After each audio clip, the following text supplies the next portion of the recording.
If you ain't getting money, take your broke ass home. Okay. But for real, money is so important and is a crucial aspect of our well-being and level of self-care. Money isn't everything, but it is essential to our fundamental well-being. If you do not have financial security to feel whole, to feel well, you are pretty much stuck in survival mode, right? If you do not know how to access wealth in abundance, you are probably stuck in survival mode, which means you are stuck trying to figure out how to meet those basic needs. And when our basic needs are met, only then can we show up fully for ourselves, for other people. You know that saying that you can't pour from an empty cup?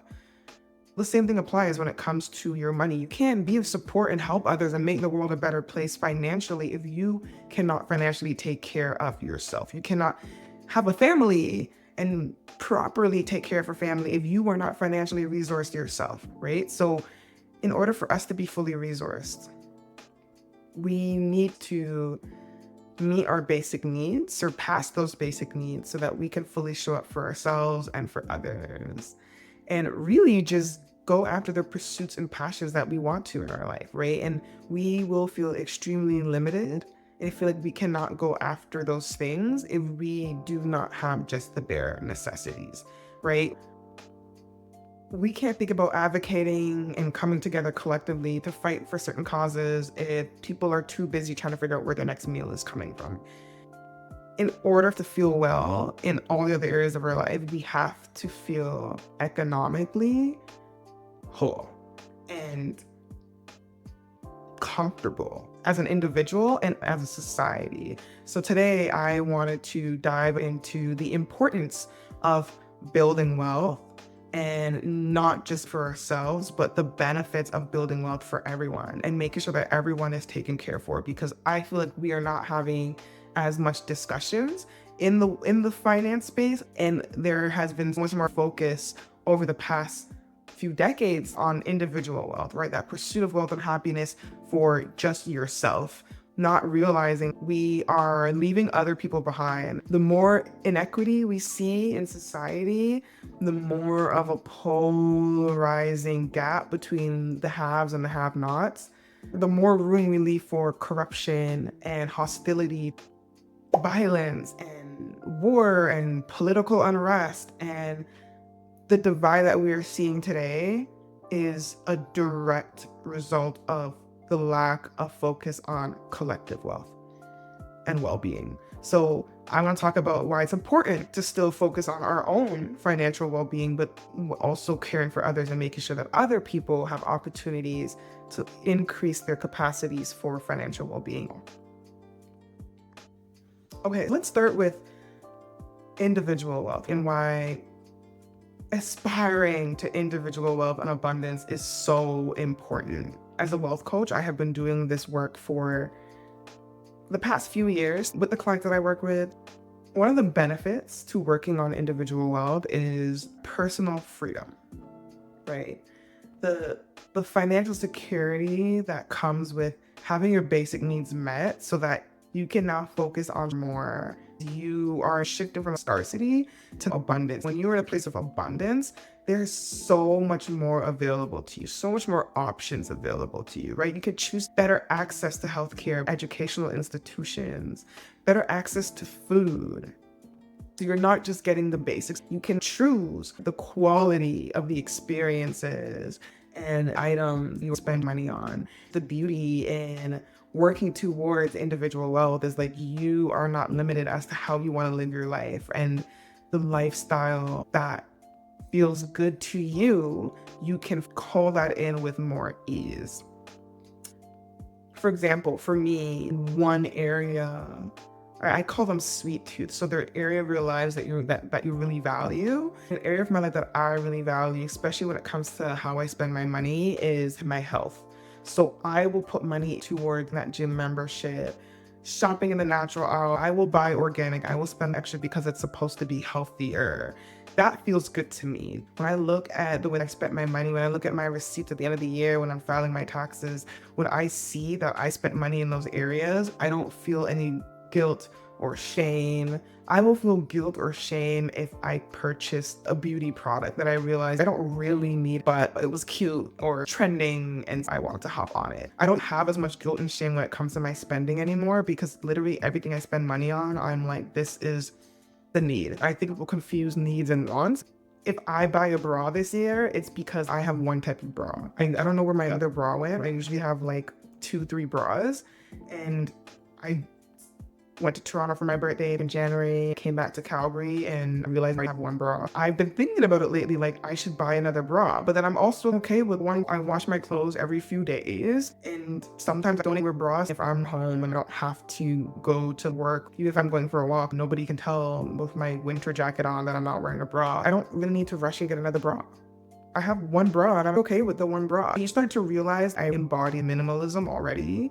I'm very mindful of how I spend and like, do I really need something, or can I get away with stretching this product a little bit more, right? And instead of spending money on a $100 bra, I can use that $100 to treat myself to a spa day at an open concept, hot and cold spa. That's the way I see it. You know, you have that freedom, that option, that choice, right? That is the luxury that wealth awards you. The more you're able to build it over time. Actually, one thing I also, because an area I value is my health, I've recently been trying these supplements. These are mental performance shots by Magic Mind. It has 12 superpower ingredients: lion's mane, bacopa, ashwagandha, L-theanine, turmeric, rhodiola, matcha, vitamins B2, B3, B12, C and D, herbs, mushrooms, nutrients, and vitamins you've heard of before, jam-packed in this little shot bottle that I take once a day. I usually take it right before I am going to start schoolwork or doing work for my business so that I can stay sharp, right? And that's really what this product does. Sharper mind, lower stress, and calm energy. I have been loving these mental performance shots. I've been taking it for a week. Even within the first day, I felt the difference. I was more alert, awake, less brain fog. I was sharp, clear, getting work done faster. Something that would take me an hour, I cut it down to half an hour because I was more focused and didn't lean into, this is a sponsored video, but I would not tell you to try something that I haven't tried. I have the product in my hands so you can see it. This is something I actually take. And I highly suggest, if you are someone who's very busy and you're high performing and you're under a lot of stress, this is definitely gonna help boost your performance throughout the day. I really think this can benefit anyone. So hop on it. I have the link in the description below for a discount. Check it out. So, you know, I obviously have the ability, with the access to wealth and money that I have, to choose between taking these supplements or not. I choose to purchase those supplements. I can try to naturally get some of these nutrients from the foods that I eat.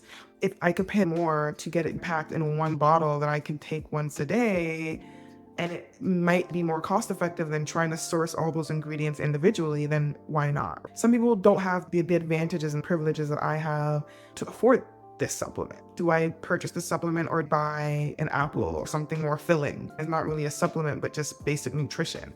Once you have basic meals, you can upgrade and get supplements that support me in that specific aspect of my wellness journey when it comes to my nutrition. Freedom to choose, right? That is the benefit of building individual wealth. Work-life balance is just as important. How are you choosing to make your money? It doesn't necessarily mean the more money you make, the more well off you are, because there are some jobs, there are certain careers where you make a lot of money, but it's very high stress. You can choose to, right, take a sabbatical. You can take a leave for a year because you've built up so much wealth from this high stress and paying job.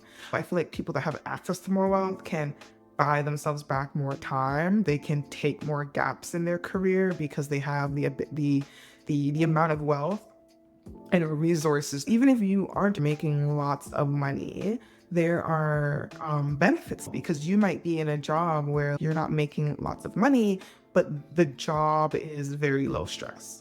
So it's kind of twofold. It's really up to you what's more important is finding a career that's in alignment to you, of course, right? I'm not saying don't be a doctor or a lawyer because it's high stress. If that is something you have dreamed of doing and you feel called to show up in that specific type of career to be a benefit to the world, because we need doctors, we need lawyers, then go ahead, do it, right? But just be mindful of what's required and what it takes from you, but also what it gives you.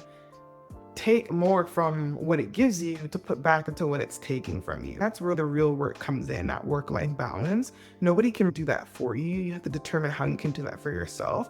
The easiest way to care for yourself is to have access to more wealth, right? Your options are much better in terms of access to care versus someone who doesn't have the money. For example, being an entrepreneur can be challenging. Income isn't always consistent. I was reading this magazine the other day with Priyanka Chopra, and she was talking about like some of her anxiety comes from like never knowing when she's gonna get her next work opportunity. And so she has a lot of anxiety around finances. She's someone that makes a lot of money when she does get a job opportunity. I'm pretty sure she's been very smart with her wealth and is hopefully saving and investing. But there's still that angst. What if that's it? What if I never get a job? A client forget? How will I make money in my business? How will I eat? I think being in an entrepreneurial world, that is something that's more common versus someone who's working a 9 to 5. Your income is set for you. You don't really have to worry about that. I mean, you still do have to worry about the threat of losing your job or a recession and things being taken away from you. Nothing is guaranteed, so don't get too comfortable. But whether it's a 9 to 5 or an entrepreneur, the more access to money you have, the easier it would be to incorporate the aspect of self-care and wellness and making time for others, making time for yourself. But it's twofold because I feel like you also don't really have to have lots of money to do that. Regardless, whether, I don't know if one is a causality of the other, but I think they both correlate and they just create this like positive feedback loop. When you focus on one, you're able to focus on the other. Work-life balance is important. Choosing to show up and make money is equally as important too. Economic protections, when it comes to individual wealth, we need to be mindful that there are things outside of our control happening, like recessions, wars. Right now, we're going through a trade war with Canada, US, and Mexico. I'm Canadian, so it pertains to me. A lot of the messaging coming through to me and my audience, my emails, the videos I'm creating is shifting towards the message of being prepared, being proactive, not waiting for things to hit us, not waiting for life crises before we take action and know what to do, right? It's better to have a game plan or a backup plan for when shit goes left. Most people don't have a backup plan and then they're like, what do I do? And they freak out. It's much more stressful versus stressing yourself out a little bit ahead of time so you don't have to be as stressed when the actual event actually hits you, if it hits you, right? Because sometimes it might not happen, but we do know for sure in life, things are going to happen. I don't know what's going to happen, but things will happen. That'll put a wrench in your plans. Things are going to happen outside of control, economic-wise, recessions. What are you going to do? You don't want to wait till a recession hits to start saving, investing, doing all these things. Having wealth is going to protect you in these downturns, right? For example, if there's a recession, people are more likely to lose their jobs. Job market's not going to look good. We're seeing that now. Companies are laying off employees. If you don't have a 3 to 6 month savings plan, it's going to create a lot more financial strain on you. Depending on where you live, there might be welfare options. There might be employment insurance, where if you do lose your job, the government can care for you for a certain amount of time, or your premiums or whatever you paid into for your insurance can care for you up until a certain amount of time. But what happens when that runs out, right? Or for people like me, like entrepreneurs who don't have any job necessarily, like I pay myself, and like if I don't make money for 6 months, do I have something to fall back on? The more wealth you have, when times are good, you should be saving so that when times aren't good, you can live off that wealth that you were building when times were good. That's a really important thing to be mindful of, right? This is why it's so important to get your finances in order now. There's never a better time than yesterday. I hate being corny sometimes or using quotes that are like so often used or cliches, but like it's true. A lot of these quotes are timeless lessons. People realize over and over again these patterns in human experiences tend to be true for all of us, no matter what race, background, class you come from. So please learn to have your money work for you so that when things are going left, you are better prepared to withstand those rough times, because the rough times will come. Those are the important points I wanted to make for individual wealth. But let's shift into collective wealth and well-being. This is tricky because I'm trying to get you to care about other people's pockets, which I think is, for some reason, in this day and age and culture and society, is hard and challenging. I'm not even going to say for some reason, because I know it's capitalism. Capitalism, in theory, is an amazing idea, right? When it comes to freedoms, liberties, and the pursuit of happiness, you can go after whatever you want and do whatever you want. But it's also rooted in individualism, competition, and survival of the fittest. It forces you to prioritize productivity and profitability over well-being, self-care, and care for others. We're seeing that now in such a divided time where the haves are so caught up in wanting more for themselves and not really caring, or not recognizing they still have a duty and a responsibility to care for others. Because the idea of capitalism and how it was supposed to work, I actually made a video on this if you want to go and check it out. In theory, the idea is that the rich redistribute wealth back to the poor. It's crazy. People who are for capitalism forget that piece. Like, that is literally what Adam Smith conceptualized. He believed that capitalism was going to be such a great idea because everyone has the opportunity to make money, whether starting a business or working for someone. It's going to force us to be innovative and create things. And that's going to create jobs and propel the economy. It's going to help the economy grow. That's exactly what it does, right? Someone creating a business, that's creating jobs for someone to work and to make money and then use that to spend whatever way they want. Beautiful idea.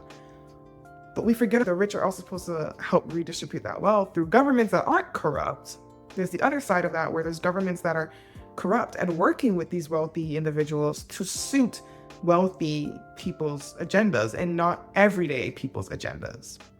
I don't want to go much further into politics. I'm trying to be impartial. As much as I want individual wealth, I also want to see wealth for everyone, not just for me.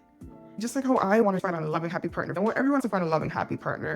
And I don't know why when it comes to money, there is such a disassociation. It's like, I deserve this and you don't deserve that. Like, I worked hard for this, you didn't work that hard, or you're lazy, you don't want to work, so you don't deserve it. There are multiple reasons why someone may not want to work or strive for something. A lot of that is rooted in trauma, barriers, and access to work and opportunities that we don't talk about. Anyways, before I go on a whole rant, and which I already kind of did, but before I go even further, this is why it's important to care about other people's pockets. 1, improved mental health and happiness levels. So I watched a video on why Nordic countries are some of the happiest countries in the world. I've been having a debate with someone I met on Bumble about this. I'm a bit more socialist leaning. I appreciate capitalism. I understand the benefits of it. I'm an entrepreneur. Like I said, amazing concept, an amazing idea. But everything has to be balanced. And it's not working in theory, right? So how can we do things in practice? How could we do things right now in our everyday that can level the playing field of what capitalism is supposed to be and make it fair, equitable, and just society when it comes to economics? And for me, I think it's just common sense. Like, if we care for everyone, the better everyone is going to be, the better off everyone is going to be. If we have institutions that are accessible and affordable, everyone's going to be better off. And so when we look at Nordic countries, one thing that scientists have realized, or researchers studying Nordic countries and the difference between Nordic countries and America, Why are they much happier? And what they've come to realize is two factors, and there's no causal reason yet, but they notice that when there are strong institutions, so strong governments that are transparent and that people trust, the people tend to be happy. And because of that, or in tandem to that, the money that they're putting into public infrastructure. So in Nordic countries, they have access to free healthcare, free education. And I think because of that, and some of the policies and systems in place that allow for people to not stress as much about how they're going to afford things on an everyday, they can go to school for free, study as much as they want to get better jobs. When they get sick, they don't have to worry about how much they're going to pay to see a doctor. Daycare is heavily subsidized, so even when it comes to family planning, they're not worried about how much it's going to cost to have kids. The government puts money into these infrastructures. In order for the government to put money into these public infrastructures, the government needs money, and how the government makes money is through taxes. So it needs to tax people, and the people need to be willing to pay those taxes. So what they've noticed in Nordic countries is a strong presence of those two factors. People are willing to pay more taxes because they trust their government. The government puts more money into public welfare and fundamental needs. When we go back to talking about wealth and the pursuit of wealth and why it's important, it allows us to meet those fundamental needs, those basic needs. When everyone's basic needs are met, you can be satisfied because you're not worrying about surviving anymore. In Nordic countries, they have less of an issue of having to deal with how to survive.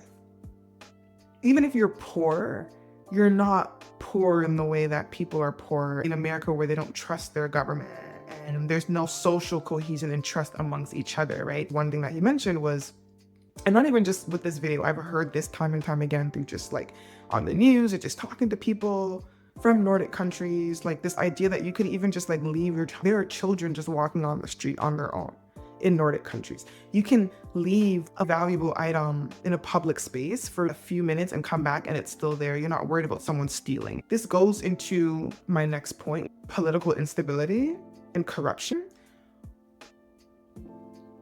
There would be less crime if everyone's basic needs were met. This is another huge reason why it's important not to just care about our own individual wealth, but the wealth of others. Because when you make sure someone else is taken care of financially and they're good, they're less likely to want to rob you. And that is why you see in cities where there's a huge wealth gap, there's a lot more crime because of the have-not. The more have-nots, inequality, the more the have-nots resort to harmful ways to get what you have, instead of doing it in a moral, lawful, fair, and just way, right? Instead of saying, I'm just gonna take my time and go to a job and work how many hours to get the money that I need to buy this meal or to pay my rent, it makes more sense to rob you. Because I mean, obviously I'm just gonna make more within a short amount of time, and I also don't like you. I don't think you should have more than me.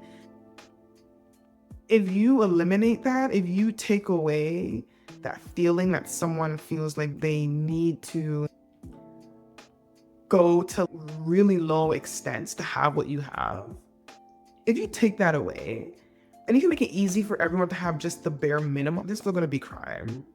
I'm not saying it's going to be completely eradicated, but there's going to be less of a need to. Right? Because it's like, well, I have a meal on my table every day. My mom's not struggling. My brothers and sisters, I don't have to worry about how I want to take care of them. You know, the government gives us rations, or there's people in the community to make sure we're fed. I'm good. And now that I'm good, like, my mental health is all, you know, like when I'm good, when I talk about being good, it's not just physically because I have food in my stomach, but like mentally, emotionally, I feel better. So it also impacts your mental health, like I mentioned already. And then my third point is productivity. The desire to be innovative, stronger workforce, because when your basic needs are met, you're now able to sit and be like, what next? Okay, like I have a roof over my head, I'm good. I had a really nice meal. I'm getting my 8 to 9 hours of sleep. I feel good. So what can I do with this energy? Feeling good is going to want you to positively contribute back to society, to volunteer your time, because guess what? I have enough time now because of the wealth I've accumulated. I can use that towards actually doing good in my community. You know how much I want to volunteer? Sometimes I'm just like, I don't even know if I have the time. Even if it's just 1 or 2 hours. Some people just don't have that time. It's a choice between volunteering or getting paid. Which one are you going to choose? Most people are going to choose to get paid. So once your basic needs are met, you can focus on giving back. When my cup is full, I can pour into others, but we can't pour back into each other because nobody's cup is full. Everyone is trying to survive. And so I really do feel like those who have more have a duty and a responsibility, especially when you're able to give without it really harming you. And I was like, the person on Bumble that I was having the debate with, like, great example. He was talking about how there's a tax in place now for people that have vacant rooms in their home or rental properties they're not living in. The government will tax you. I think it's a good idea because if you have enough wealth to own something, like if I have enough money to even have a home, I'm already at such an advantage versus someone who's renting or who doesn't have access to that type of wealth. If you have money to pay for a mortgage, you have money to pay a little bit more in taxes. I shouldn't say that all across the board because there are some people struggling with their mortgage, but if you're not house poor, like if you're getting by really well, you still have extra income left over to save and invest, and you're living a good life, you're traveling, eating well, you should get taxed on that vacant home. There are people who are homeless, living on the street, especially in the winters. When you walk by someone in the winter and they're laying on that cold, hard ground, that's the worst feeling. I want to cry every time I see that. I just imagine myself having to be in that situation. How harsh of a reality that must be, to get up every day and live in those environments and conditions for whatever reason, whether it was their fault, whether it was life circumstances. Things happen in our lives, and so life is hard. Life can be hard. Life can be beautiful too, but life can also be challenging. I see it as this collective karma, right? If I have the ability to be in a place where I can do good, I'm going to do good because I don't know if one day I'm going to be in a position where I'm not doing good. I would love for someone to have helped me who is doing good. When Adam Smith wrote The Wealth of Nations, he had a lot of hope for humanity. He really saw the goodness in us. He thought humans were more inherently good than inherently bad. And that's also another controversial debate, right? Like, are people bad or good? And I feel like it's really the environments that determine which one wins. And capitalism, like I said, in theory, it was supposed to be great, but in practice, when there's corruption and when there's greed and when there's fear and the things that we forgot to account for, because we're not good or bad, we have both, right? You're not just one or the other. When you breed an environment and a condition for people to do bad, this is the outcome and the results of it. We get to a point where we don't care about others and we're more focused on caring for ourselves. It's interesting because when you realize that by caring for others, you're actually caring for yourself. When you realize that there's enough to go around, like if you are giving to someone and it's not really negatively affecting you, like it's not your last dollar that you're giving someone, like you have thousands and millions of dollars left over if you give someone's like a quarter of that. How is that really taken from you? I don't see how that's an issue or how that's a problem. Anyways, I want to finish up my point on productivity. Even people creating businesses and innovating, you wouldn't have the time to if you were stressed out and focused on surviving and getting by. There are people right now in my life, in your life, in this world, there are homeless people that could be the Elon Musks or the Jeff Bezoses of this world, but they don't have the resources and access to capital so that they can be those people. And so imagine if you were Jeff Bezos or an Elon Musk and realized that and said, you know what? There could be more people like me that are creating immense change in this world. doing amazing things, but they just need the right support systems. They just need access to certain amounts of wealth and the resources.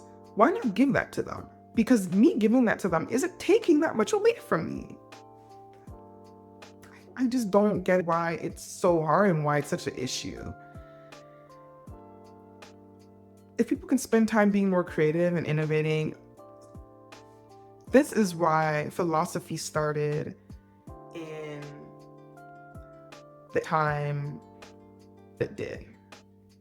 In Greece, those civilizations did so well, and we had some of the greatest thinkers to this day that we still look back at. We still look at their works and see how much their work still is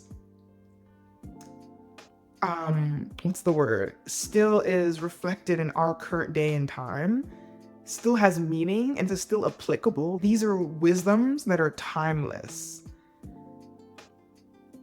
that started in those specific civilizations, because those civilizations had the time to think. They had the time, they had the freedom to literally for hours out of the day, unless you were like a slave, but the people who had the ability and the time to not work, or who just chose not to work and still were able to be taken care of in some way by their community or the government, these are the people that have given us the wisdom that we have today and the timeless teachings that we still share and we still philosophize on and reflect on to this day. Plato, Socrates, Aristotle, like the greats of the greats. Even Pythagoras, mathematicians, physicians, all these people, they had time to think. So imagine the type of world that we could create if people had more time to sit and reflect and create and think and come up with beautiful ideas, whether that's through art or inventing something new. How much more beautiful this world would be.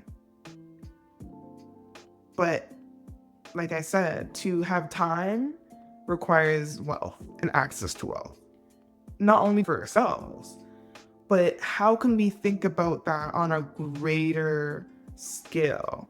That if I can do that for myself, if I can award myself with all these things, what if someone else could also do the same for themselves? And that becomes multiplied. It becomes this exponential opportunity for growth in all ways, not even just with money, but what money can reward, more options, more choices at a collective scale. Personally, for me, when we care for others, we are actually caring for ourselves. It is an aspect of self-care to also care for others. And that is something that we have greatly taken out of this equation of this pursuit for wealth and happiness. We have forgotten that a part of that is also making sure that other people have the ability to do that for themselves. And that we have a due diligence and a responsibility to do that. If you have the ability to do that, then do it. So just to wrap everything up, right? I wanted to leave you guys some tangible tips and strategies on how we can do this.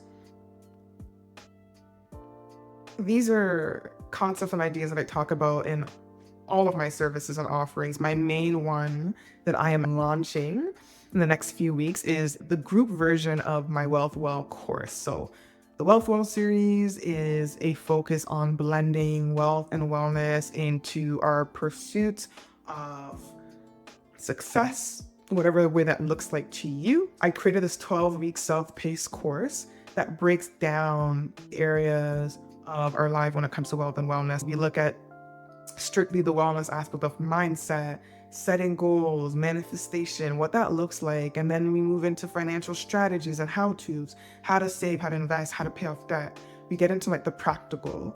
And then my last module is wealth creation. What are you choosing to do for work? What is bringing in income for you? How are you bringing in income? I've lumped all of that into this 12-week self-paced course where you explore these different areas of your wealth and wellness. I wanted to create an option that was in a group format because I've had people reach out to me and say, hey, like, I would love to take this course, but like, I'm someone that performs much better in a group format when I'm a part of community and I have other people to lean on. And I was like, at the time I was hearing this feedback, I wasn't quite ready to show up in that form and capacity, because it is a lot of energy to deal with. You have to show up every day for multiple people. You have to be really committed to that and really be in that mindset and space. At the time I wasn't, but now I am. So I'm really excited to offer this second option to my WealthWell course, which is I call the WealthWell Collective. So it's still WWC, those are like the acronyms for it, but the WealthWell Collective. And so these tips and strategies that I'm sharing with you, if you want to dive into them deeper, we will be able to do that inside of the WealthWell course. So immediate action for individual wealth, okay? We are going to want to strengthen your financial foundation. So like I said, we have to take care of ourselves before we can take care of others. How are we building financial resilience? How are we building financial security? So the biggest thing, you need to improve your financial literacy. You need to understand how money works, understand what it looks like to be resourceful, even outside of traditional means and our current form of trading and currency. Improving our financial literacy, specifically around like budgeting, debt, and investing, okay? Know your money. Regularly get into a habit and a mindset where you're comfortable looking at your income, what's going out, your expenses, your debts, your savings, and then also setting clear financial goals. So you need to be in the mindset where you're comfortable looking at your money, but then also being real about what you want from money. What do you want your life to look like? What can money reward you with?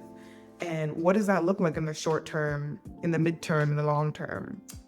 Another thing that we want to incorporate into the action that we take for individual wealth is increasing your earning power, right? So that's something that I talk about in the wealth creation module of my course. We look at how can we increase your income, and not only increase your income by creating another income stream, but why don't we reduce the ways in which we're spending our money, right? For a lot of us spending our money mindlessly, how can we be more mindful about our spending so that we can free up some more money and resources to allocate towards things that are going to take us further? Like I said, we explore more of that inside of the WealthWell course. So if you want more information on the WealthWell course, sorry, I forgot to mention, please, in the link in the description, I have a link to the info page on the WealthWell course, or the sales page, whatever people call it nowadays, so you can look at what you are going to get specifically inside of the WealthWell course or collected. Please take some time after this podcast episode to look at the details and see if this is something for you. The collective starts on March 31st. That is when we are going to work on the first week of the course together, but the doors are open as of today, okay? Today is when the doors open, and I want you to get in while you can. There's going to be a week and a half, almost 2 weeks from me launching, that this portal is going to be open for you to finally shift your relationship with money for the better. The last point I want to make is think long-term about your wealth, right? We want to prioritize our well-being as we're building wealth, right? It's not just, wealth is very useless without being physically healthy. There's no point in having all this money in the world and you can't even walk. What is the point of having all this money? Or you're not well, you're still depressed and you're anxious. You don't have good relationships with others. You're not happy in your career. So we want to think holistically for not just the short term, but the long term as well. And we want to plan for wealth transfer. So at some point, we want to look at generational wealth. How can we set up other generations to be more ahead than we were able to be ahead? So whether that's your immediate family, whether that's other families, other communities that you want to be mindful of to pass on wealth to, what does that look like? And how can you start doing the work today to care for yourself so that you can eventually care for others? I would say definitely seek support, right? This is a lifelong journey. This is going to require continuous support and accountability, whether that's from yourself, people in your immediate circles, friends, family, through a therapist, through a coach like me, or a mentor, through reading books, listening to podcasts. Mentors don't have to be physical people that you know in real life. It could be people like me online, just wanting to help, just wanting to educate and empower other people. in all sorts of formats, whether that's on social media, whether it's listening to a podcast. Financial literacy is so important. The more you know, the more informed you're going to be and the better decisions you are going to make. My favorite quote of all time, and I've seen this be a favorite quote for other educators, is Maya Angelou. And I always butcher it, but she pretty much just says, when you know better, you do better. When you have more information, when you're more knowledgeable, you will make better decisions. So always seek out more knowledge. Always continue to learn more about yourself, learn more about the world, learn about other people. You have to be open-minded. Aristotle said that ignorance is like close to evil. Ignorance is what divides us. Ignorance is what creates the hostility that we're seeing in this world towards one another, because everyone just wants to think that they know everything without knowing everything. It's impossible to know everything. So no one has access to the absolute truth. Nobody. And I'm the first one to step up and say a lot of what I say, I'm not going to say it's just an opinion. I do a lot of research. I look into science and stats, but there are a lot of things I still don't know and I don't understand. Even as I'm empowering you and sharing information, I'm learning at the same time. There are times people have to fact check me. There are times I have conversations where I'm like, that's a good point. And my stance on things 5 years ago is not the same stance that I have on things today. I'm a totally different person today because of the information that I've come across, the people that I've come across, the cultures that I've immersed myself in. So we need to be open-minded. That is the only way to grow as a society. It is the only way to actually understand and love one another and show compassion to one another from that place. And the more ignorance in this world, the more division, the more hate, the more that the seed for hate can grow. So we need to tackle that. So learn as much as you can. Learn, please learn. Immediate action for collective wealth and well-being. One way you can do it is support ethical and local businesses. Put your money where your mouth is. If there are causes that you truly care about, if you truly want to make a positive impact in the world, you can do that by where you put your dollar.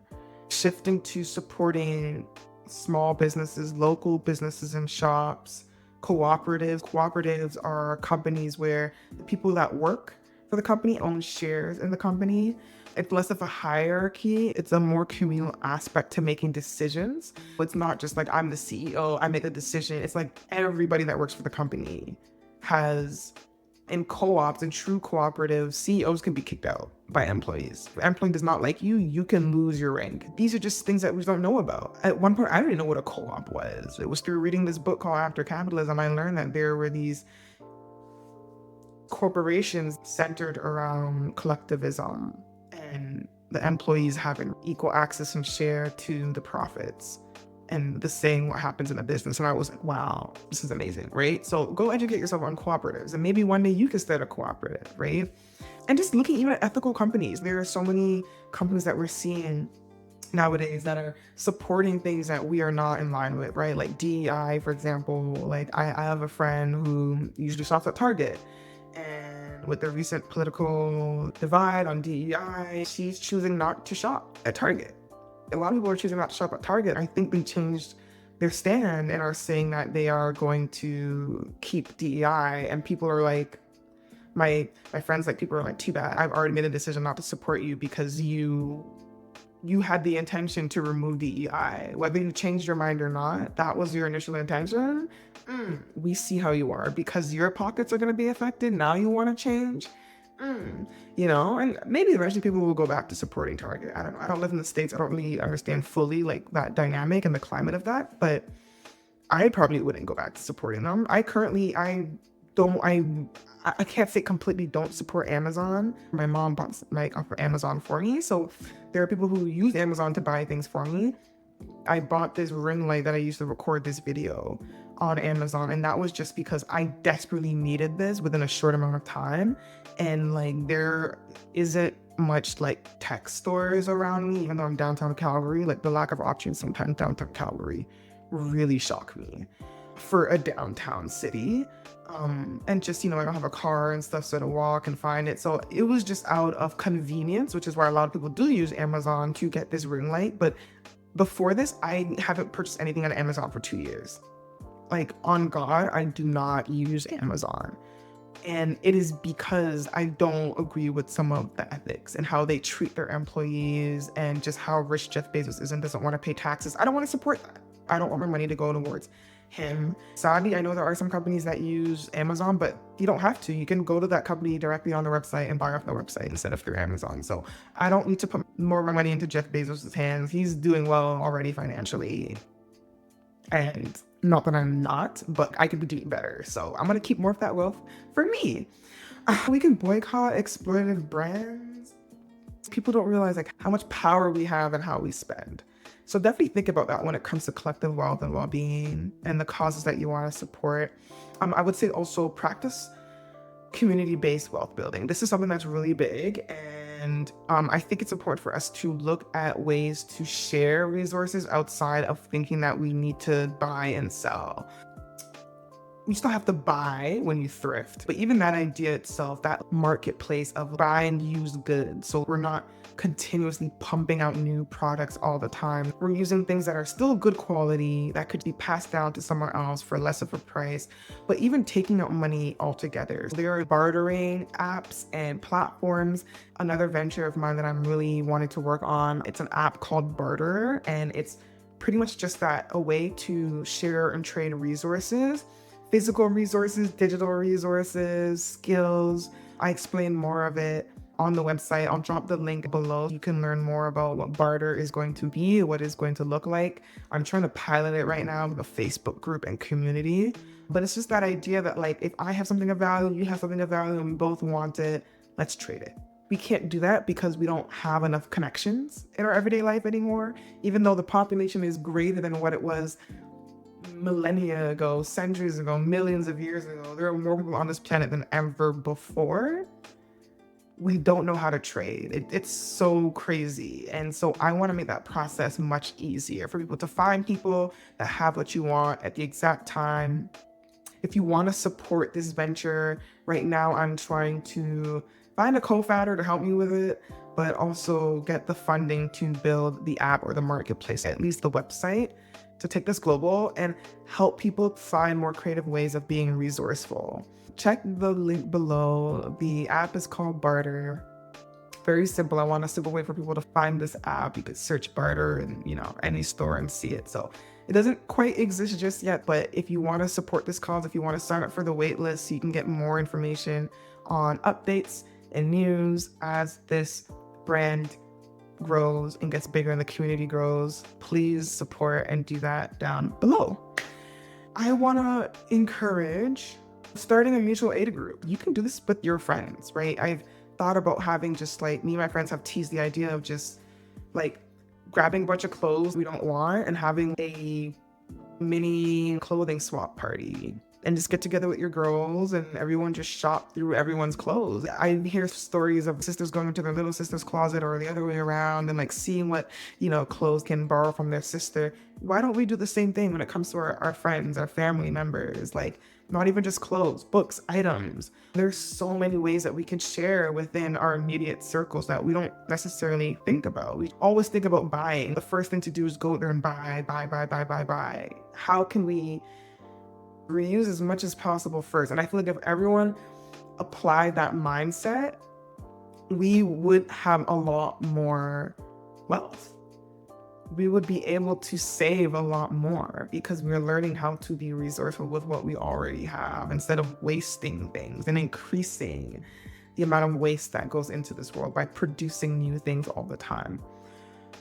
The last point I want to make is advocate for economic change. So you can do this with your dollar in your pockets, but you can also do this with your voice and how you vote. So go out there and support elected officials at a local level, provincial level, federal level that care about financial equity, economic equity, and caring for all.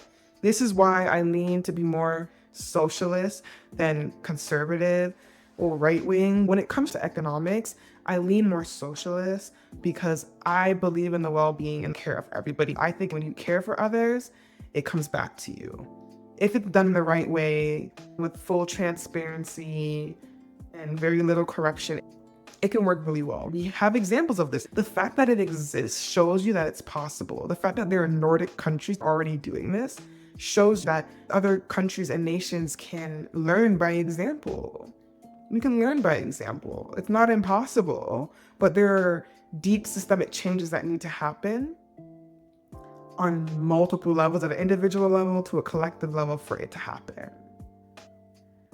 And it takes both sides. It takes institutions, it takes individuals, it takes communities in order to make it happen and to make this shift work. But one way that you can do it at an individual level that impacts everyone on a collective level is how you vote. And really being mindful. I made a video on this where I ranted about the whole Kamala Trump race and how it doesn't matter who you vote for, the same situation is going to happen. People vote for parties based on familial ties, based on social ties, and not based on what they truly want. People are fearful, right? People are fearful to say who they are choosing to vote for. And I think you shouldn't have to share, because it can be a very private matter, especially in a day and age where people don't respect people's choices. So I don't hate you because you are more conservative or right-wing or left-wing or whatever. I love everybody. And I believe that what you want is what you want. You have a right towards that. But when we vote out of fear because some other party's gonna win, or we don't actually understand what we're voting for, and we're just voting because my family's voted red their whole life, so I'm gonna vote red. Like, no, what do you want? And we need to vote for the individual, not vote for the party. We need to vote for what that individual is promising us.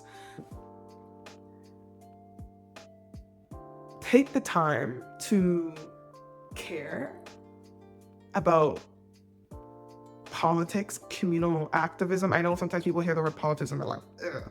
But it's important because politics impacts your life in one way or the other. These are the policies that are set in place that are gonna either advantage you as an individual or as a society, or put you at a disadvantage. You need to be very mindful of what's happening.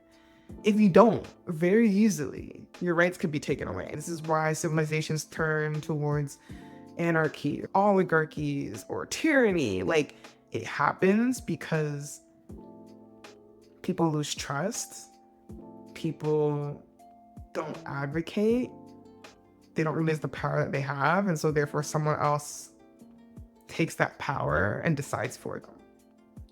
That is why voting is so important, because you put the power back in your hands to be like, no, I do not want you to speak on my behalf. I do not want you to make decisions for me when it comes to my body, my money, when it comes to what I do for work, when it comes to my education.